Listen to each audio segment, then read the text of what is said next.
What's up, guys? This is Rey-Jay back with another video. And in this one, I want to break down what's happening with SPY, Tesla, and the overall markets. Just know that I am not a financial planner, so take nothing I'm saying as financial advice whatsoever. And also, if you guys can, please check out my Mumu link that's down below or use my QR code right here to sign up. If you sign up for Mumu with the link down below and deposit $100, you're going to get $20 of free Nvda stock. If you deposit $2,000, you're going to get $50 worth of the stock. Deposits $10,000 to get $300 worth of the stock, or deposits $50,000 to get $1,000 of free Nvidia. You're also going to qualify for a 3.6% APY base rate plus a 4.5% APY extra for 3 months, making it a total of an 8.1% APY. The offer ends very soon, so please check out my link down below to sign up or use this QR code. Anyways, now let's talk about what's happening with the markets. So, looking at SPY, the chart is doing a good job at holding up, and there is potential to go higher heading into next week if we hold some key levels. Why is that? Because we basically dumped towards this white trend line and bounced. Here we bounced again. Sorry, not the white trend line, the yellow trend line right over here. I made this yellow. See the yellow line right here? And then once again, we dipped and bounced right here. Then we came down and bounced once again off the yellow trend line. And we could be looking for an attempt to retest our key EMAs. The 50 EMA is going to be around 676.6 heading into next week. So this has potential to go a little bit higher. But the real question is, how high will we go and will we make another rejection move? I'll talk about that in just a minute. Just know that heading into next week, we have a bunch of Fed speakers who will be giving us speeches. We have, for example, Williams, Jefferson, Kashkari, Waller, and a bunch of other Fed speakers. We just have some minor data coming out on Tuesday, but I think we're waiting for the Bureau of Labor Statistics to see if we get more data and when the schedule is coming out for more data. We're going to see if these manufacturing numbers come out or not. We're still waiting for an update from them because the government shutdown has ended and more data will be collected very soon. And very soon, the data will start coming out. We have the FOMC minutes on Wednesday next week. And then for Thursday, we have the existing home sales data. All this data should start to come out. It looks like we're going to start to see more employment numbers coming out, but we'll see when they're officially going to start being released. And then finally, for Friday, we basically have our very important S&P Global Composite PMI data, the manufacturing and services PMI. That could also cause some volatility. So be ready for all this, guys. We're going to likely look for some volatility with what's about to come out. Besides that, there was some negative news that came out. Firstly, as you guys could see, based off data that just came out, we have some new foreclosure starts in October jumping overall 20%. This could be signs that there are cracks in the housing markets, and there is a tight housing market thus far. And simultaneously, there is some fear about the Fed because a lot of data is not coming out for inflation and employment, and now there's only about a 45% chance we get some sort of cut. So that's what we're seeing so far. This could get adjusted though once we start to see the data again, once the jobs numbers and such start coming out. So this could just be adjusted. This is not a definitive and guaranteed probability. This could change in 1, 2, 3 weeks right before FOMC. So keep that in mind. What do I think the charts are going to do? I think we might be going a little bit higher, at least for now on SPY, but there is one concern. So when you look at this resistance, SPY also has this resistance over here. And we're going to see, are we forming some kind of like giant wedge right here? Another way to kind of like interpret this is we could be forming a giant wedge maybe, but I need confirmation for this, meaning that we might consolidate for a little bit. We might try to rally back up towards this upper resistance. If SPY could break 676, look for confirmation, come back down, rally like this, and eventually start to break out for the month of December. This is very possible what we could be doing. Or another possibility is that if we come short, if we push near like 678 and come a little bit short, we could still dip and get one more retest of these lows. That's always a possibility. And then we're going to be looking for a nice bottoming formation. And I think that as we head into December, we're going to be looking for a big rally. So I think a move like this could also be coming because I think we're going to be heading for the all-time high in December, right? So this looks like a wedge right now. I think that that is one of the stronger possibilities. For now, we're going to take this one step at a time. I think we go a bit higher on Monday, so long as there's no major bad news. We could be looking for an attempt for 676, if not like 677. Could come down a little bit and just kind of consolidate like this as we just continue to maintain this wedge. And then we're going to see if we break up or down. Um, Heading into December, I'm leaning more bullish, so maybe it's going to be upside. I'll be watching this setup for now, and we'll see what happens heading into next week. Now, on the QQQ, I had this drawn out.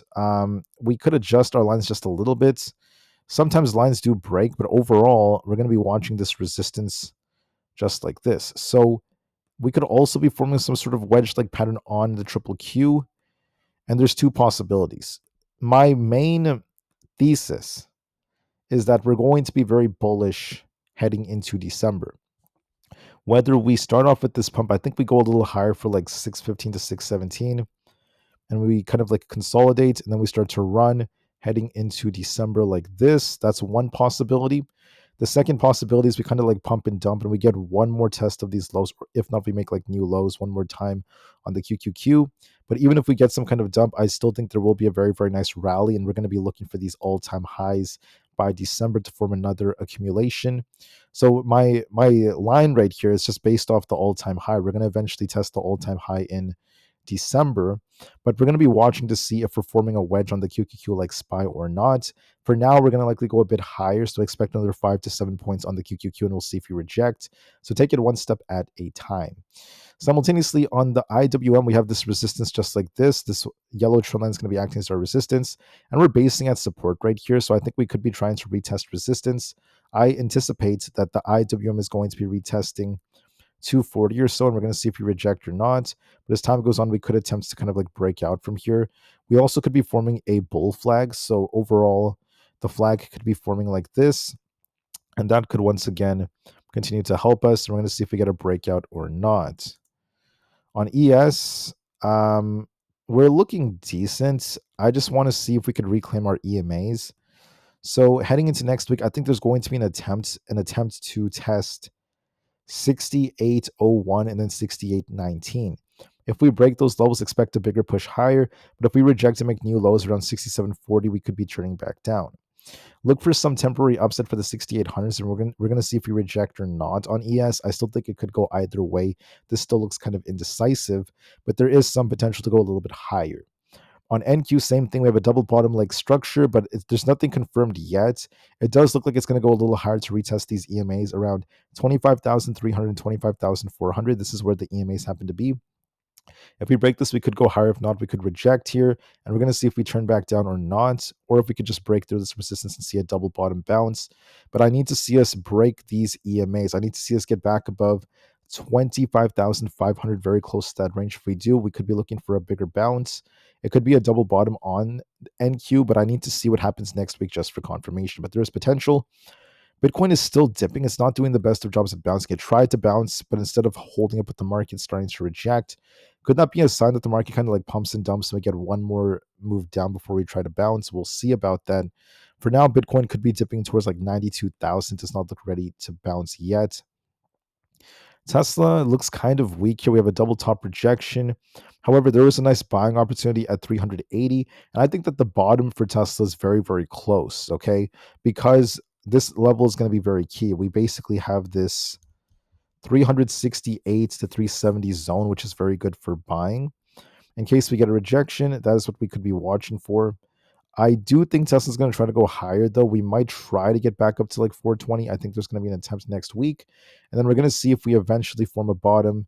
Whether we make new lows or not, I think that between 380 and 360, it's a really good buy zone for Tesla.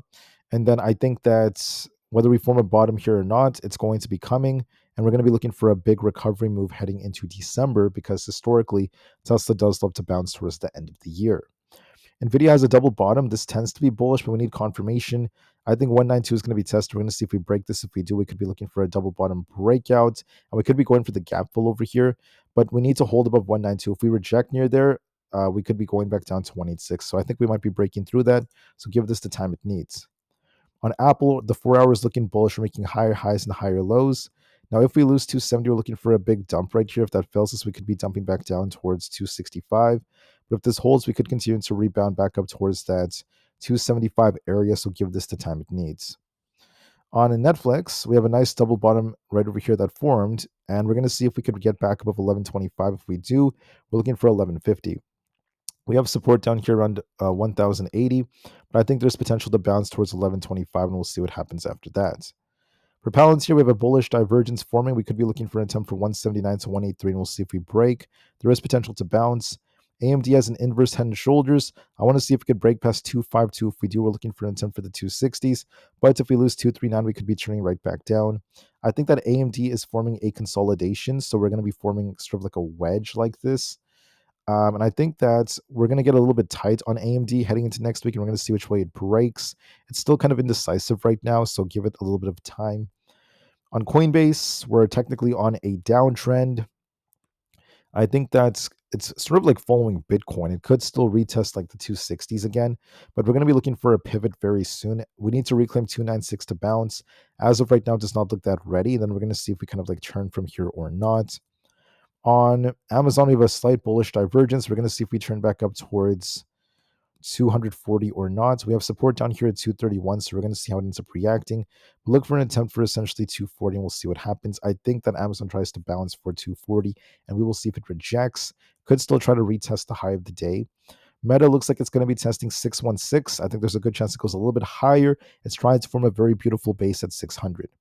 On Google, we're going to be favoring 288, and then we're going to see if we break.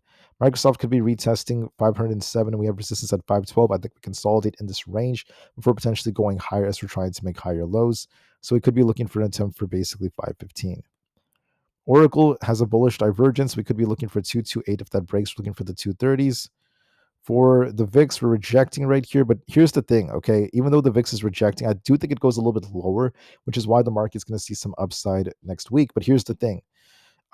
We have a possible left shoulder, head, and right shoulder on the VIX forming an inverse head and shoulders, but we might dip again. We might dip towards 19.28 and 18.65, right? But it could still get one more bounce. It's possible there's one more rug pull that comes with this inverse head and shoulders setup. Of course, it's not guaranteed. Sometimes these are traps for retail, and it just basically rejects and continues to dump from this point on. That's always another possibility. So either it's about to form an inverse head and shoulders and get a big bounce and just see one last time for the year where this starts to rally, and that could be the sign that the market's going to form the final bottom. And then we see a nice squeeze to finish off the year. That's the first possibility, like this, right? A big rejection afterwards, or what could be happening is that we are on the verge of seeing the VIX essentially dump from this point on, and the market has formed the bottom, and that this is just a trap and this is not going to pan out. So we'll see what this ends up doing next week. But this is just a setup to keep in mind because it could go either way. Finally, the dollar is on a bit of a downtrend as the market's bouncing, but we're going to see if this bounces. It's not really affecting the market as much as it usually does. I'm also going to be watching the 10-year. This is starting to form an inverse head and shoulders and go higher as we're seeing the market being more apprehensive about the Fed and with the FOMC minutes coming out for next week. So it looks like SPY has this range. We're going to likely see if this continues to consolidate between the two lines right here. And then we're going to see what happens as time goes on. I mean, it does look like we want to go a little bit higher for now, so I do anticipate some upside heading into early next week. But we're going to see what happens, especially heading into the FOMC minutes on Wednesday. How is the Fed going to react when there's less data coming out? So keep that in mind. That's going to be one of the most important things for next week. And I'll talk more about the charts later on. I'm not sure if I will upload a video tomorrow. I'm dealing with another family emergency again. Very unfortunate, but it is what it is, guys. But I just want to say that starting next week, I want to be completely committed to posting videos every day, even on Saturdays. It's just I may have one more difficult week ahead. However, even if I'm not available on Saturday, I will for sure be back on Sunday. So I will see you guys for sure on Sunday. Until then, I wish you all nothing but the best. I will see if I get time tomorrow or not, but most likely, or if anything, I will be back for sure on Sunday. I'm not sure about tomorrow. We'll see how it goes. Anyways, have a good weekend, guys. Thank you all so much for listening. I'll see you guys very soon on the next one. Take care and peace out.